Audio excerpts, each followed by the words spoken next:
Hey guys, Jarretman here, back with some more 500 Zoom.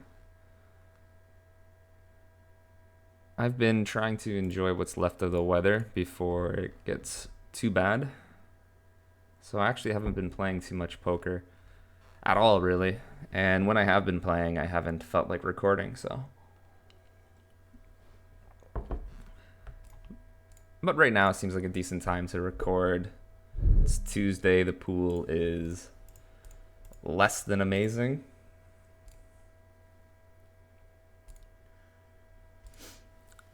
Some really good players in the pool, just some normal regulars as well, but overall, not the best pool. So a good time to record a video, I guess.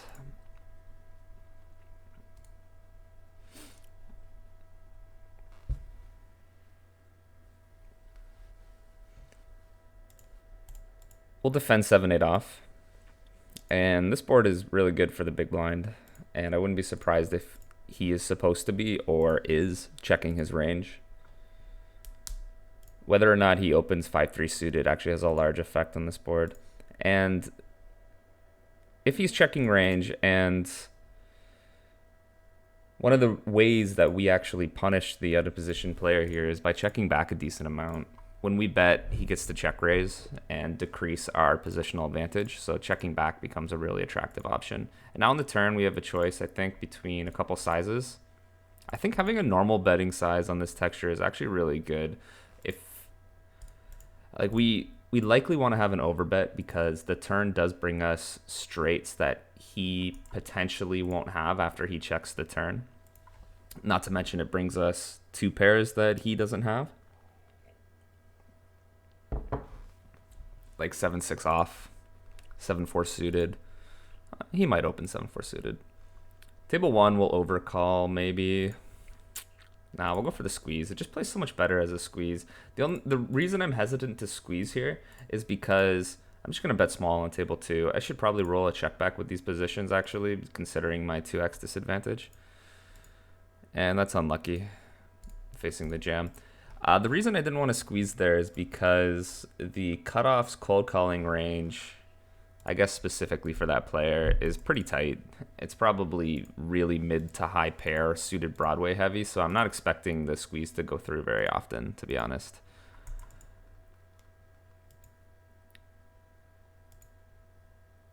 But I mean, I'm playing that spot as a 3-bet squeezer fold almost always, so 8-4 suited not quite strong enough to open the small blind. A limping strategy would have it. This is close table 1. He goes to 11 big blinds instead of 10 big blinds from the small blind, so we should tighten our range a bit more. I'm going to call it 25%. If we think about the way that the ranges interact, small blind, 3-betting range versus under the gun, and our exact hand, I mean, the 10-9 suited, his range is very linear. The worst pair I think he's 3-betting is like 8s or 9s, usually 9s. So we're really getting crushed equity-wise. And we would rather call with a hand like 6-7 of spades than 10-9 of spades versus that range, I think. And yeah, we'll float with the 8s with the 8 of hearts versus 1/3. Do we do any folding with 8s? No, I don't think so. I think 9s does a little bit of folding just because you're reversed when you hit a 9. But with the 9 of hearts, you're still mostly calling, I think. That's a decent card for us. It's not the best card in the world because we are at a pre-flop Jack-X disadvantage. So when the Jack comes and he's betting 1/3 with his range on the flop, it's not like we're loving it. And our hand is... I don't really want to have a 1/3 size on this turn, and that's the only size that this hand class and this hand would want to bet for. So I'm just going to check it back. I'm going to play the turn as a polar spot. I think the worst hand we want to bet on the turn is around King, Queen, King 10. And then on the river, I think in reality we're supposed to be mostly calling. I think in practice, raise or folding might be better.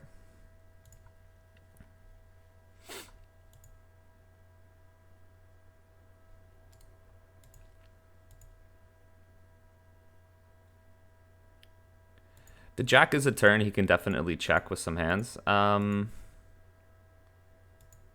I'm gonna go for the fold. I got my low number. I don't think it's too crazy.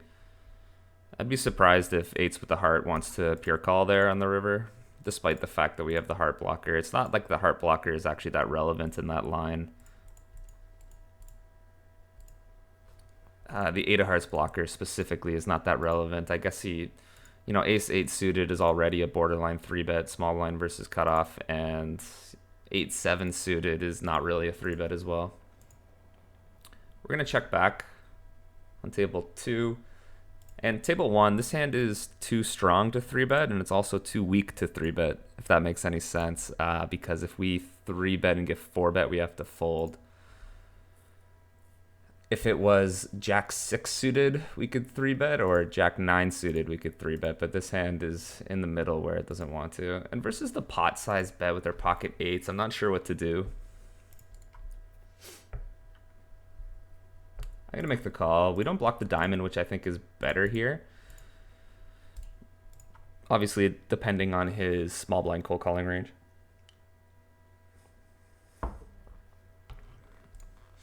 And now not blocking the diamond is not a good thing, and I think we just have an easy fold.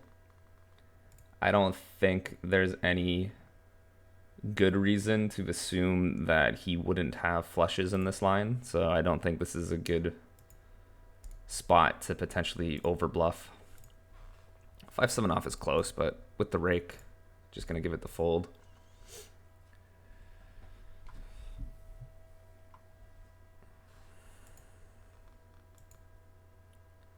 I get some questions about my colors every video, so I'll just go over it briefly. Red is really good reg who usually plays higher stakes than 500 zoom normally. Brown means aggressive reg, a reg who's on a bit more of the aggressive side. Usually still really good players. Yellow is just a normal reg or someone who I've identified as a reg, but I'm not really sure how they play. And then dark green is a reg who plays a bit on the tighter side. And the rest are all recreational.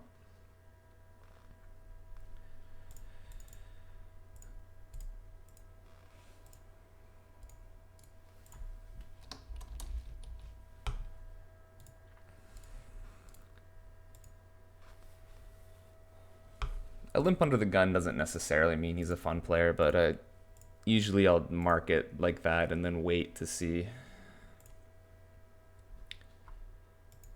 For a while there was this trend of regs who were using an open limping strategy, and then that kind of died. I mean, there's no real GTO reason to use an open limping strategy compared to an open raising strategy. So the only reason to use it would be if people were playing improperly versus that strategy, which I'm sure they were, and they likely still are.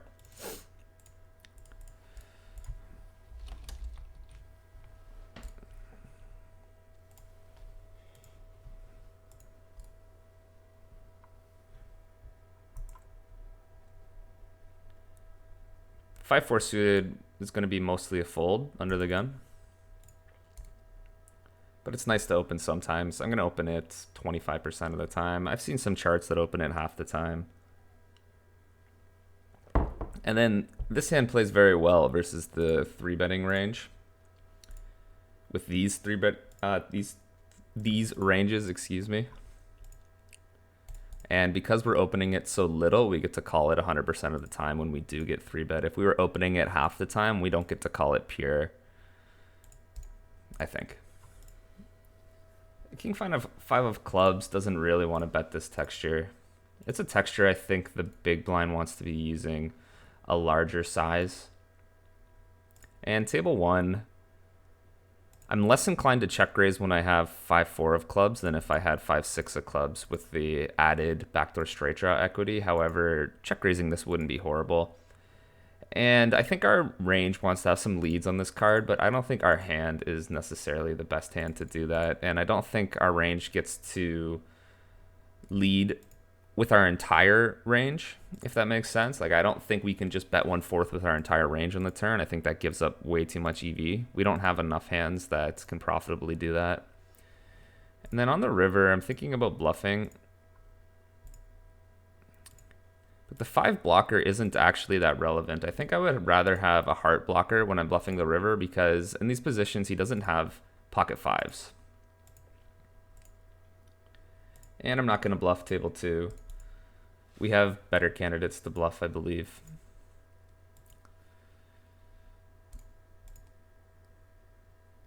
Yeah. Yeah, I like my decision not to bluff. We don't actually block any of the calling range with our hand. In fact, I would say we potentially block some of the folding range, like ace-5 of clubs might be a hand. No, that might call us. Ace-4 of clubs might fold. I think we prefer to have 6s, 7s, 8s, maybe those low pocket pairs if they're in our range with a heart.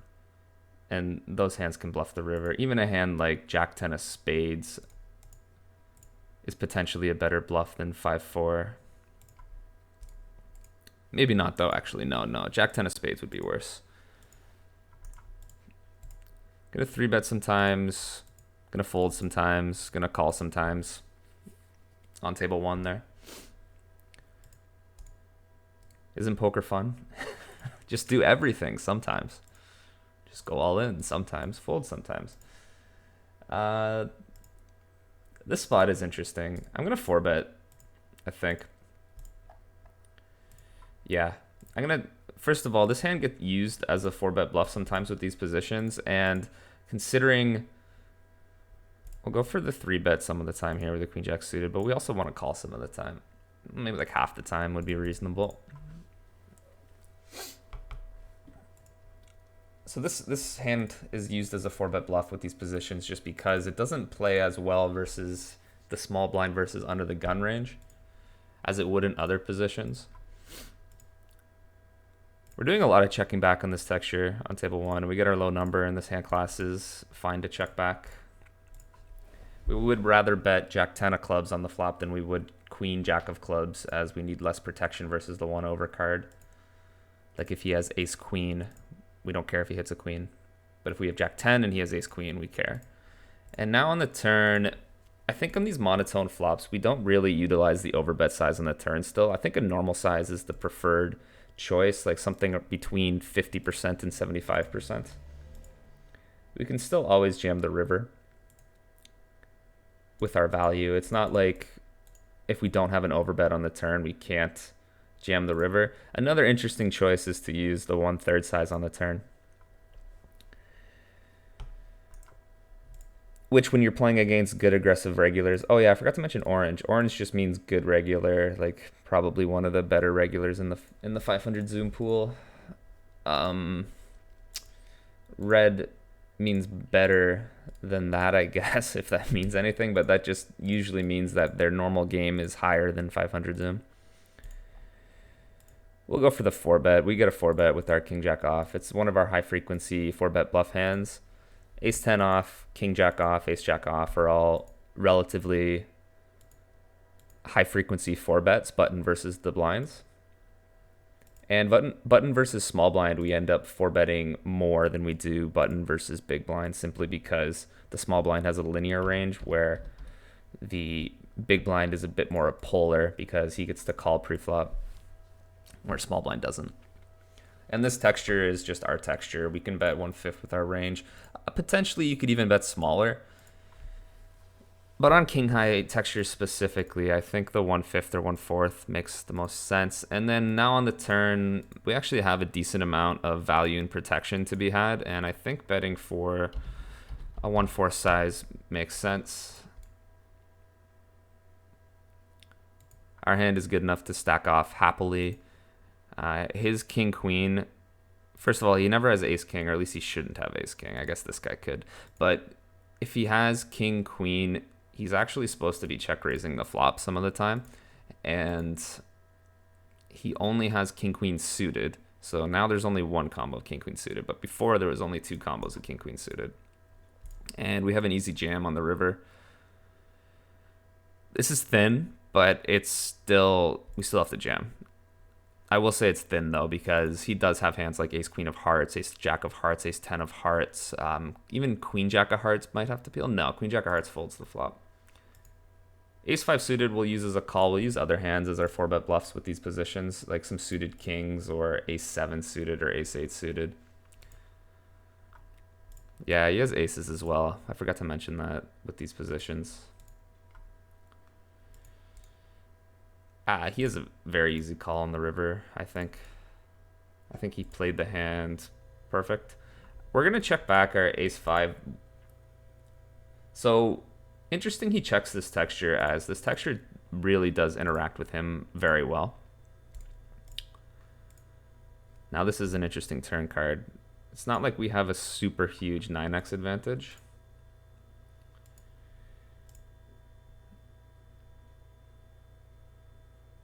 We're going to check it back.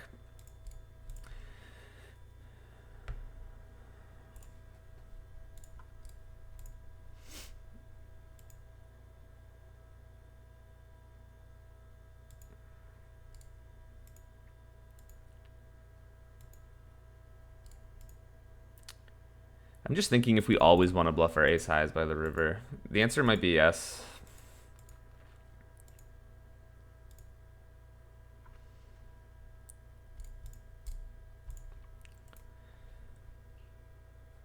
This one might have just been a really bad line by me. I don't hate not bluffing this combo though, to be honest.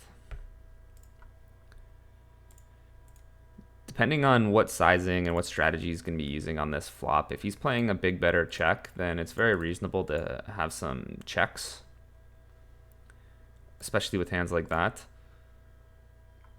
However, on this texture and with these ranges, it's tough for him to find check folds. The only check folds he has are like suited aces, like ace 5 suited. Otherwise, every hand has the right equity to call. And then on the turn is where, if we're going to start bluffing, it's where I should start bluffing, I believe. The river, we can bet thinner than a 9 for value. We can bet probably king jack, queen jack, ace jack. Some of his check calling range is going to be 10x, like a hand like ace 10. That's a good check on the flop as well. Again, a check call on the flop though. So all those things considered, I don't think we should be just going crazy on the flop with bets. And then on the turn, it's interesting in these one-liner straight spots, in these 3-bet pots. I could be wrong in this spot, but our cutoff versus small blind range doesn't really have that many 9x. We have jack 9 suited, 10 9 suited. We don't really have queen 9 suited or king 9 suited, and queen 9 suited would likely bet the flop. We don't have 9 7 suited. 9 8 suited mostly folds, just being one of the worst hands to play in 3-bet pots because you're reversed versus ace king. And pocket nines. So yeah, we have a decent amount of 9x, but it's not like we're crushing him. It's not like this board is 8 7 6 and then the turn is a 4 and it's small blind versus button. You know, we have all the 5x combos and he only has ace 5 suited or pocket fives.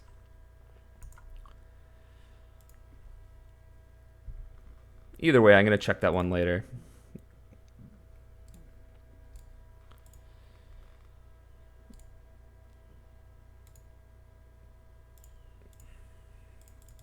Let me find that king jack offhand.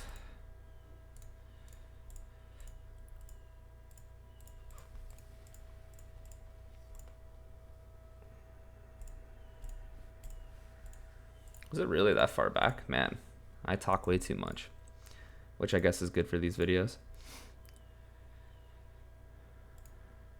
All right, so we open 3-bet, we roll a 4-bet bluff. Everything is standard so far. He calls standard again so far. With these positions, I've seen some charts that pure call aces in this spot. I've seen some charts that call at half the time, jam at half the time.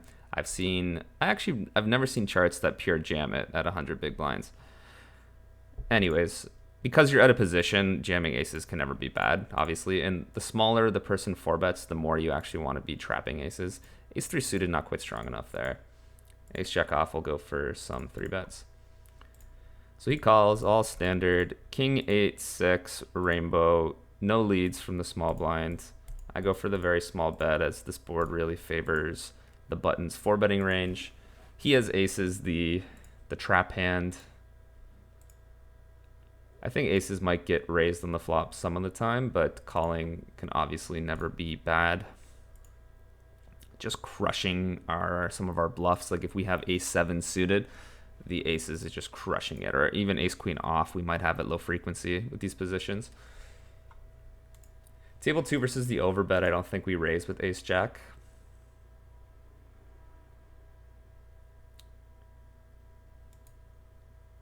It's an interesting spot to have an overbet. It makes some sense, especially if you assume your opponent isn't going to be checking back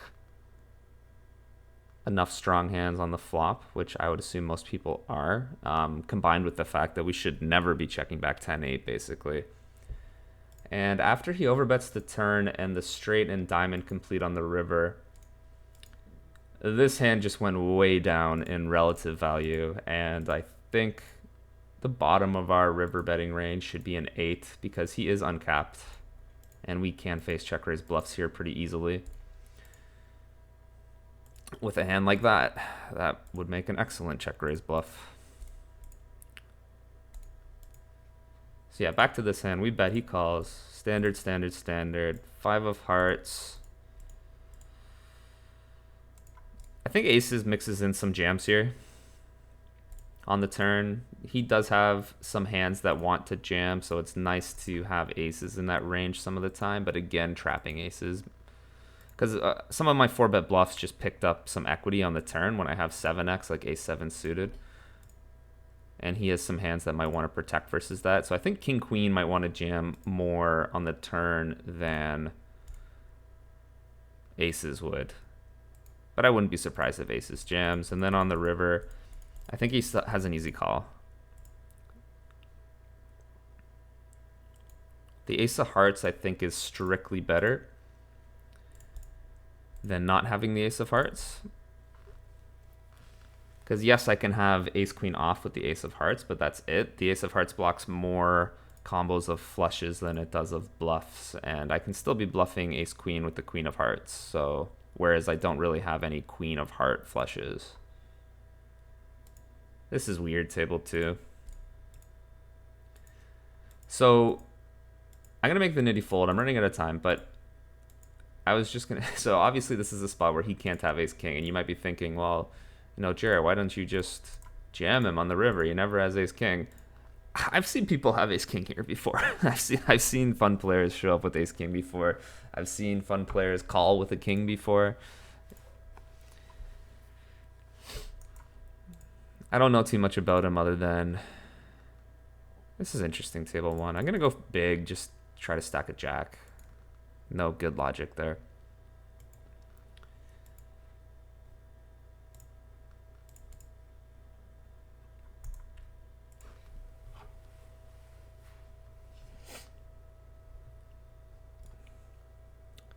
So under the gun versus small blind, ace 10 suited gets mixed in as a 4-bet, but button versus small blind, it's too good to 4-bet, if that makes sense. Because if he jams, we just wasted ace 10 suited. You can think of it, I guess, like that.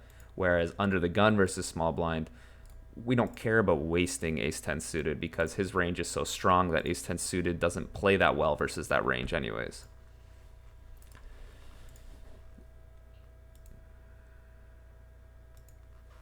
This might get min-raised on the flop some of the time, but I think it's just clearly mostly a call. And decent turn for his range.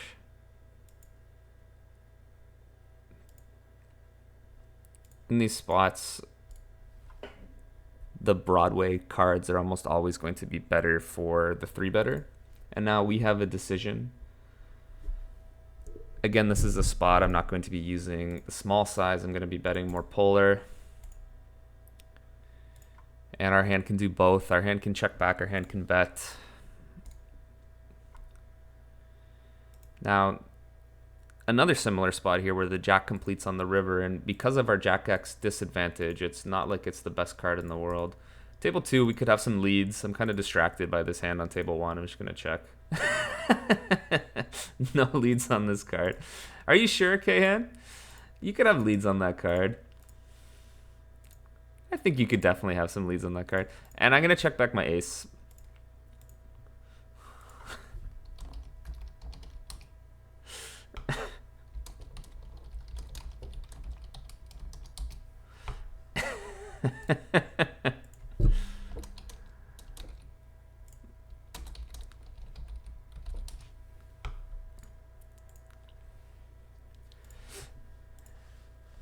He might be right, though, just because of our 4x disadvantage pre-flop, and the fact that he can still bet 4x on the flop for the small size means we might have some leads. Should I hero him just for the video? That hand might get check called on the river sometimes. Man, I'm so bad at recording these videos. I always time out. I'm playing 2 tables and I'm timing out. This is ridiculous. This is close with the jack-8 suited between squeezing and calling. This is especially unique because we are deeper. 6s is going to be a 25% 3-bet, a 25% call, I believe.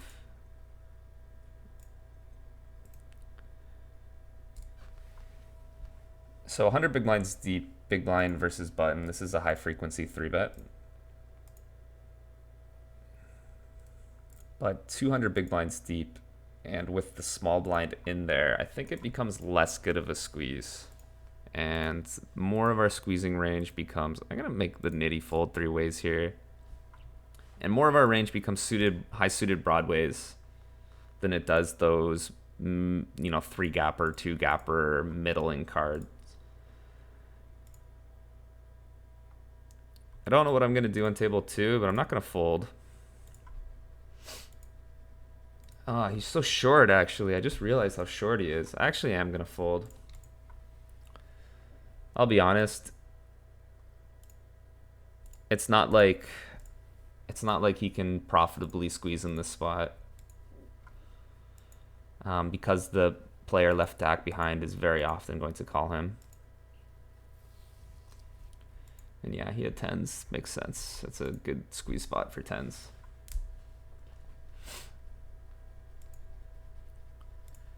High frequency check raise board.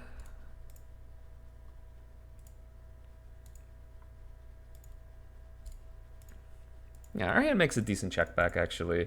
I think I'm going to play this texture as a half pot or check. 1/3 or check is also a good strategy.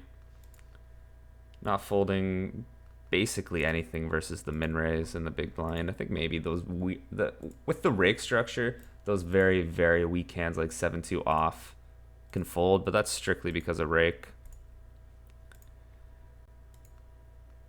I don't think we get to fold yet, being in position.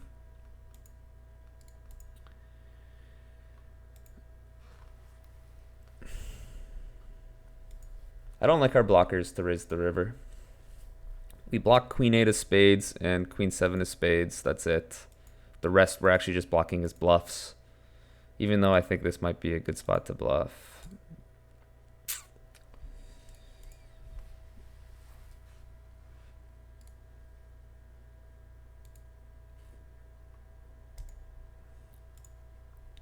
Back to that hand with Kahan. I'm not sure how to pronounce it.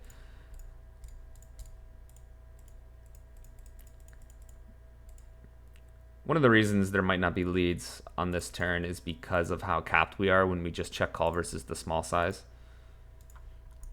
But that's true of a lot of leading spots, how we're capped on the flop, but now because the turn card pairs, we are uncapped. I'll check that one later to see if there are any leads. Our hand class doesn't want to lead, I don't think so.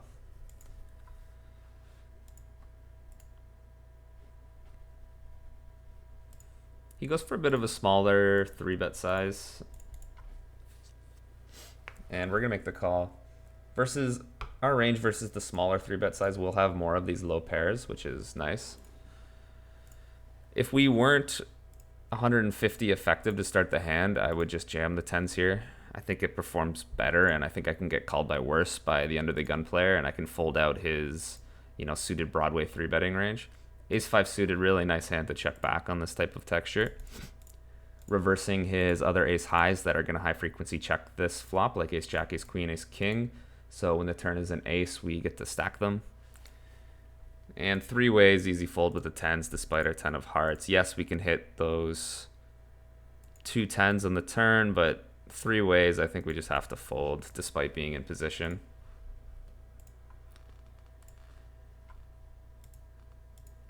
I don't think we want to necessarily bet our range. Again, our hand is nice to check back.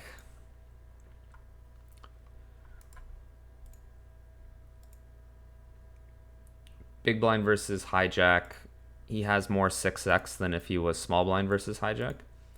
And now on the river, do we go for the really greedy, try to get hero called by ace high? I think we do.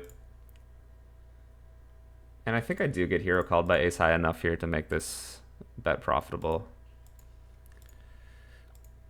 I don't think that's GTO. Go for the check on table 1.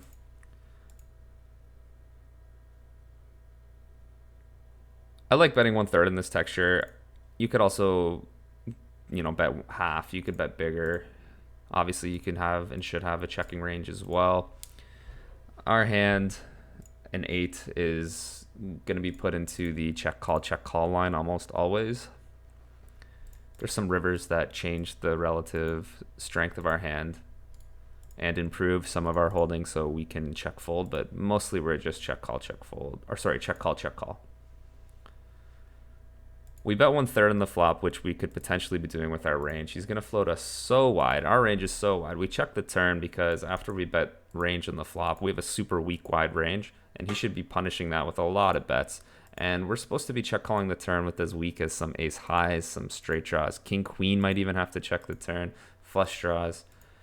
And now on the river, he's saying he has a jack or nothing. I don't think he gets to bet a 5 like this, however, he could. King 4 suited's close, I'll make the fold. I'm gonna sit out here, it's just because I'm gonna think about this really quickly. The 6 of clubs is not a bad blocker. Actually, having 2 clubs here is better, because he doesn't float with 6-7 of clubs or 6-7 off on the flop, although he might. Yeah, we'll go for the call. Not a fun spot, actually. I'd rather have an 8 than an overpair, I think. He has the jack. Okay. Is that true? Would I rather have an 8 than an overpair? Well, first of all, overpairs are going to be betting the turn more often than an 8 is going to be betting the turn. Except for maybe aces and kings. I think having pocket 10s and pocket 9s aren't the best because we're blocking his bluffs. Yes, we block his jack X, but we're also blocking his bluffs. When we have 6-8 of clubs, we're blocking his jack 8 off, we're blocking his jack 8 suited, we're blocking his jack 6 suited. And we're not blocking any of his bluffs. So I do think this is a very reasonable river call.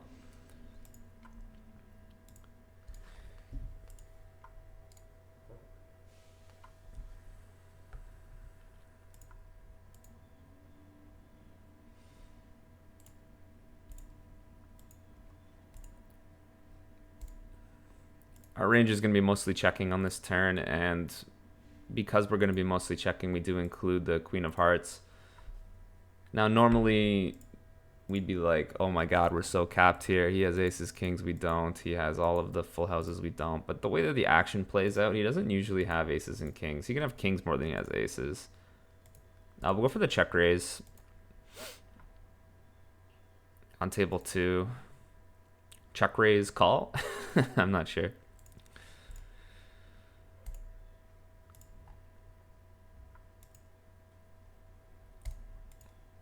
We got our low number. I think our hand mostly wants to bet on the river.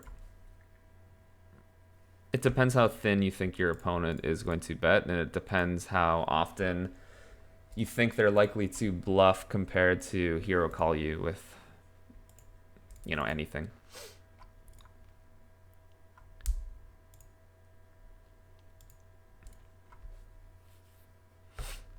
And I do like having some checks with stronger hands on the river here, even though we want to mostly bet them, as our range is still not in a good spot. Like, he doesn't have all of those full houses necessarily. We might even potentially have more full houses than him because of the min raise pre-flop we can have. Do we have king 9 off? We have ace 9 off. Anyways, 8-4 suited is meh versus 3x. I'm gonna make the fold, and this will be a 3-bet or a call. Get a call this time. Jack 8-4, we flop 3 sets here. Jack's less than the other ones. Much better turn card for our range, and at these stack depths I prefer going for an overbet if we are gonna bet. But we get our low number, and this hand will want to check call or check raise some of the time as well. It's not like we just get to overbet, or it's not like we should just overbet with all of our strong hands and then, you know, check all of our weak hands and check fold. We're going to be over check folding. I'm not even going to roll this one. I really like this one as a check raise. And I don't want to go too huge, but I don't want to go too small either. I think this is a very reasonable check raise size.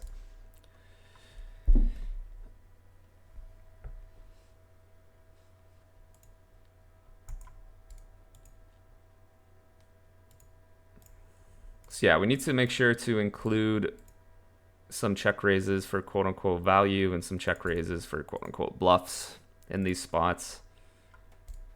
It's really difficult to play because you have to split your range into 4 categories here. You have to have 5 categories, actually. 5 continuing categories. You need to have a small bet, an overbet, a check call, and a check raise. So yeah, 4 categories. That's hard because a lot of hands want to go in every single one of that category. So yeah, good luck with that, unless you're Linus. Unfortunately, there's no good way to simplify this spot without giving up a lot of EV. There's no good way to say, okay, I'm just going to have 1 bet size on the turn. I'm just going to, you know, just check call. I'm never going to check raise. No, like, you're giving up way too much EV. You have to split. Ace-8 suited versus big blind versus middle position is just a fold. We don't even want to use that as a 4-bet bluff, I believe. I think we prefer to have those suited king X's, just the way that the blockers interact. The king X is actually a better blocker than the ace X because he has hands, more hands that need to 3-bet fold that have an ace in them than he has hands that have a king in them. Yeah. It's complicated. So yeah, like if we just have one... So we look at this spot, right, and we run it and we put it in a solver or we put it in something and it says, okay, we should have an overbet and we should have a normal bet and we should have a small bet. Well, if you get rid of the normal bet, you don't actually lose that much EV, if any. And if you get rid of the overbet, you start to lose a lot of EV, actually. We definitely want an overbet in this spot. We have the nut advantage. Ace queen off will fold some of the time, actually, with these positions. Oh wait, no, he's middle position, not under the gun. King queen suited with these positions will be a 4-bet or a call. Cutoff versus button, we end up calling it more than we do hijack versus cutoff for the same reasons, again, that I was talking about before with the ace-10 suited. Because these positions are tighter, the value of playing it in a 3-bet pot is less than just using it as a 4-bet bluff. Easy fold with the ace queen off with these positions, even versus that really, really small 4-bet size. And ace-10 off might, you know, you could see it mix in some 3-bets or some calls. We're a bit deeper, but I think folding it with the rake structure is more correct. All right, how long have we been going here? 40 minutes. Okay, I'll go a little bit longer.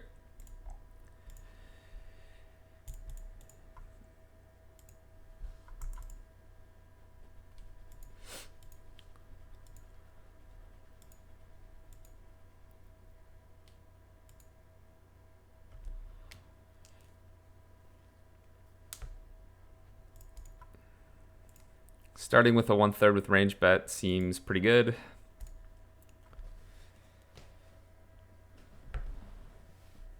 It wouldn't be the craziest thing in the world to have a check back range on this flop with these positions, because he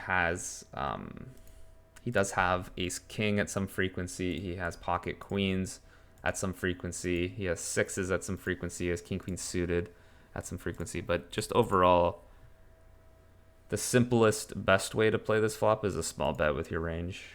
And I always try to look for the simplest, best way to play spots. If there is no simple best way, then I use the complicated strategy, like this hand here with the king 10 of clubs. But if there is a simple best way that collects basically the same amount of EV, might as well do it. Are we going to fold ace king on video here versus this random unknown guy? Probably. This isn't a fold I would ever make versus a regular who I knew was capable of showing up with the right amount of bluffs here. Versus the unknown player, I'm gonna make the very, very exploitative fold. That's not, don't try that at home. And we'll go for the check with our jacks here. As far as overpairs go, I think jacks wants to bet the most. I was just kind of running out of time again and distracted, and I think checking to check raise is a very good option with jacks here. And we have another interesting decision on the turn. Do we want to simplify our range to just checking our entire range here? Probably not. Big blind versus button. Small blind versus button, we might. And now on the river, I think we have a pretty clear value bet. It's just what size do we choose?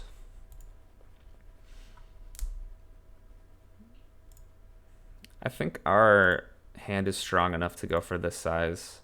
And I don't think we really want to have an overbet size, but then again, we are big blind versus button, so we probably do want to have an overbet size here with some of our straights. Like if we have a 6 or if we have 6-9 suited. We probably won't even want to have some jams sometimes. We're a bit deeper with 10, so 4-betting becomes less good, and we are hijack cutoff, and he went to a smaller 3-bet, everything leading me towards calling more. And I see no reason not to donk this board. Way better for us. We're condensed more in the 9s, 8s, 6s region than he is, and therefore we have a higher percentage of sets, even though if we have a similar... Even though we might have a similar number of combos of sets, like he might have 9s, 8s, and 6s all pure, and we have it potentially all pure, a higher percentage of our range is sets, which means essentially we have more sets. And now on the turn, I think we want to continue betting small after we don't face the raise. The majority, anytime the turn comes a low card in these spots, we usually just end up betting most of our range small. Whenever the turn comes an ace, king, queen, or jack, jack is interesting in this spot, but usually any Broadway card, we end up checking our range. Yeah, this spot is super weird now. Okay, so I was within my depth of knowledge. I knew what to do up until this point. Now I have no idea what to do, but we're not folding. And I'm just thinking, is jamming way too spew?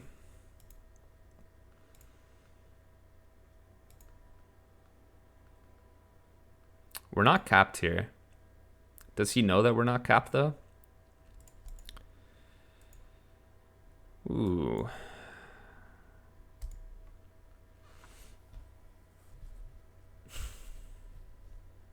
Do I have to bluff 10s here? Do I have other hands that can bluff? Yes. Should I be bluffing all of our 10s? Yeah, I think we're bluffing every hand here. This might look spew, and maybe this is total spew. I'll run this later, and it's like, what the hell were you doing? But I think we want to just shove every hand on this river. Literally every hand we want to shove. A 2-pair, set, straight, miss flush draw, pocket 10s, pocket jacks if we have it. Yeah, I see no reason not to just shove. Maybe a better option would be like lead this river small.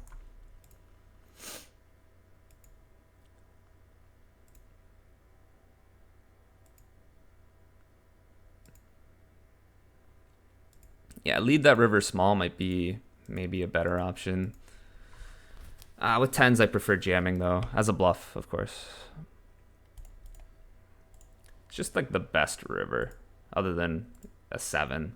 But this river might even be better for our range than a 7 is, because he has 10x where he doesn't really have 7x.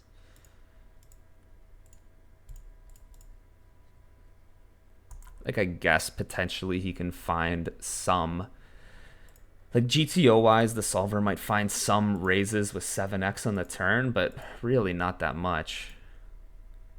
And if he can find some raises with 7x on the turn, maybe we don't go as aggressive on this river as I thought.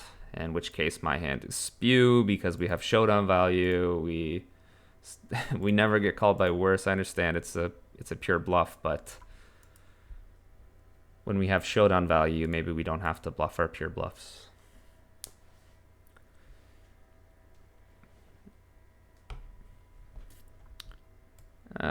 It's not the first time that I've done something spewy. It won't be the last time, but I don't hate it.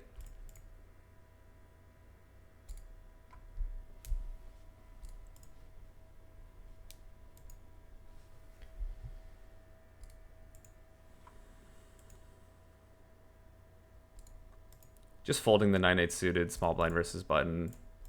I think I mentioned it earlier, but that hand is absolute trash in 3-bet pots.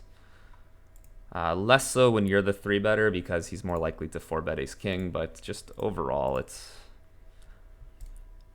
not just being reversed to ace king. You know, you'll hear people talk about how bad 9-8 suited is because you're reversed to ace king, and that's true. That's one of the reasons it's bad. But one of the other reasons it's bad is the reason you 3-bet the suited connectors is not for their high equity. You're not 3-betting them because they're doing well versus your opponent's range. You're 3-betting them for board coverage so the rest of your range can become more profitable. 9-8 suited doesn't do that very well because you already have 9s, you already have 8s, you already have Jack 10, you already have these hands that interact with the 9-8 region, where you don't have the hands that interact with the low region, which is why 6-7 suited, 5-4 suited, 7-8 suited are better. That's the reason it gets folded while the other ones don't.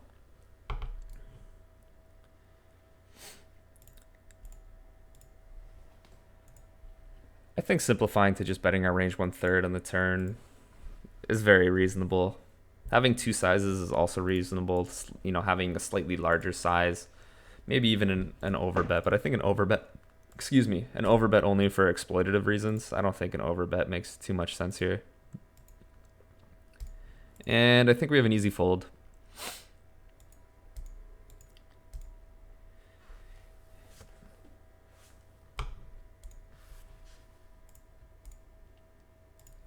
So we check raise the flop, right? He calls. And this 5 of diamonds interacts with our check raising range almost always. The only time it doesn't interact with our check raising range, I guess, is if we have a hand like Queen 7 of clubs. No reason to do anything except jam here. I don't think playing, when you're 100 big blinds deep, I don't think playing any calls here should be a thing because we're out of position to both players. So I call, he calls. You know, we're not in a good spot.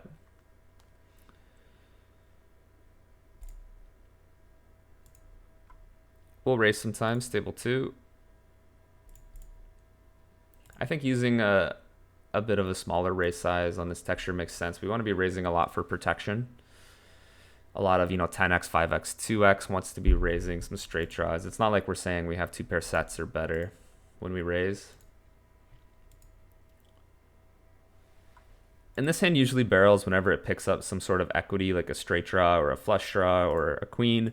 But on the 2, we don't usually, I don't think we barrel that much, if ever, with that hand.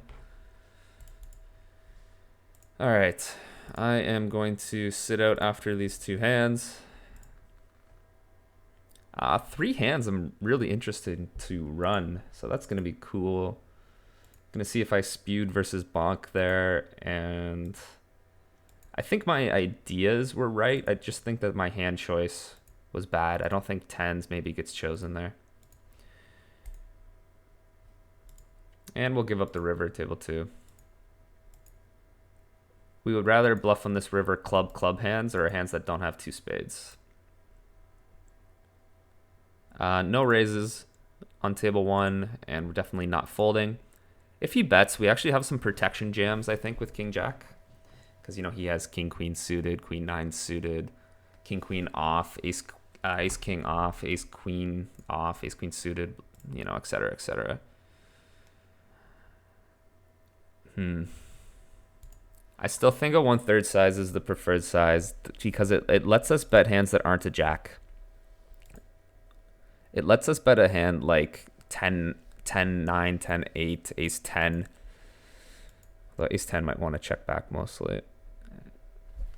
You know, with our exact hand, we don't really care too much what we bet because we're happily going to stack off. You know, we have a really, really strong hand. Top pair, second kicker in a 3-bet pot is huge. And even versus the check jam, we're actually really liking this spot. Okay, yeah.